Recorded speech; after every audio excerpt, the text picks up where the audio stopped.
సాయిరామ్.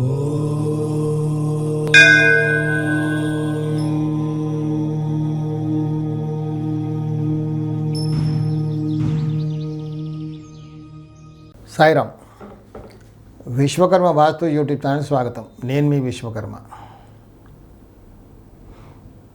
స్థలం ఎలా ఉండాలి అంటే అఫ్కోర్స్ అందరికీ తెలిసిందనుకోండి, స్థలం స్క్వేర్గా కానీ రెక్టాంగిల్ కానీ ఉండాలి. ఏ మూల పెరగకుండా ఉండాలి.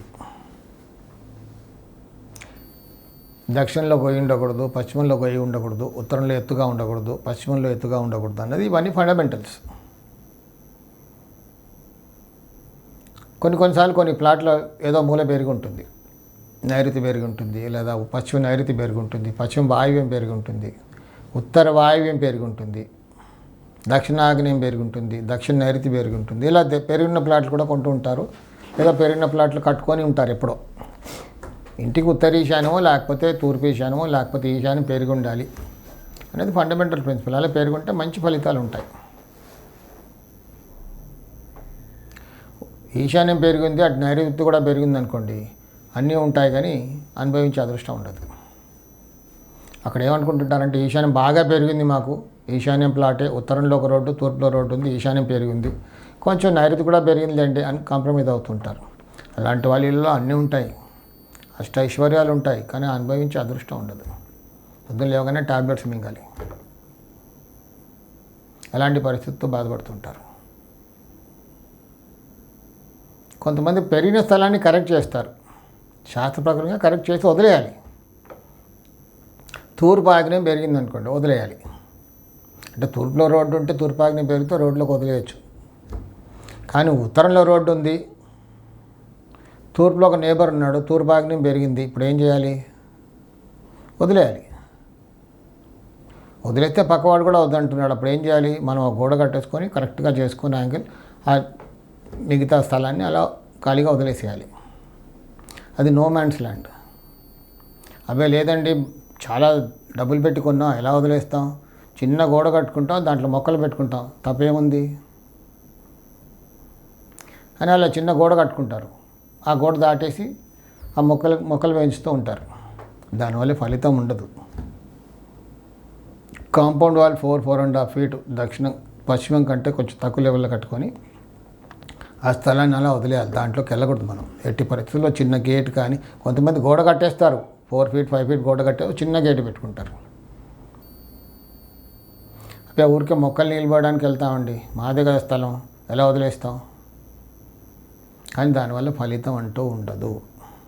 స్థలం వదిలేయాలి అంతే, మంది స్థలం కాదు అది. మంది కానప్పుడు వదిలేయాలి. లేదు దాన్ని ఇంకా పట్టుకొని పాకలాడుతుంటే మాత్రం బాధలు తప్పవు. అలాగే ఎటుపక్క స్థలం పెరిగినా వదిలేయాలి. మొక్కలు పెట్టుకుంటాం, దానివల్ల ఎవరో చెప్పారండి మొక్కలు పెట్టుకుంటే ఏం కాదు అంటే అది తప్పు. దానివల్ల ఫలితాలు ఉండవు. గుడ్డిలో మెల్లనట్టుగా ఉంటుంది, కొంచెం ఇంటెన్సిటీ తగ్గుతుంది, మొత్తానికి మాత్రం ఇబ్బంది పెడుతుంది అది.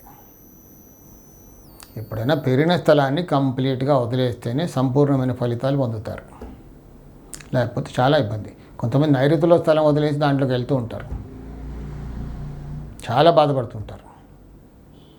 ఈరోజు పేపర్లో చూసాం, పాపం కుంభమేళాకి వెళ్ళేసి హైదరాబాద్ వాస్తవ్యులు 7 మెంబర్స్ యాక్సిడెంట్లో చనిపోయారు.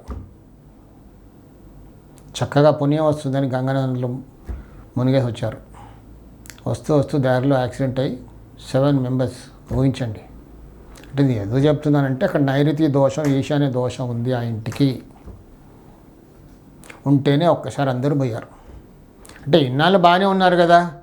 అంటే వాస్తు దోషం మనకు ముహూర్తం ఎప్పుడు పెడుతుంది నేను చెప్పలేను, ఎప్పుడో ఒకసారి కొడుతుంది. అది యాక్సిడెంట్ ప్రోన్ ఏరియా అంతే, ఎప్పుడవుతుందో మనం చెప్పలేము. అన్నాళ్ళు బాగానే ఉంటారు, ఒకసారి టక్కుని కొట్టేస్తుంది, మొత్తం పోతారు.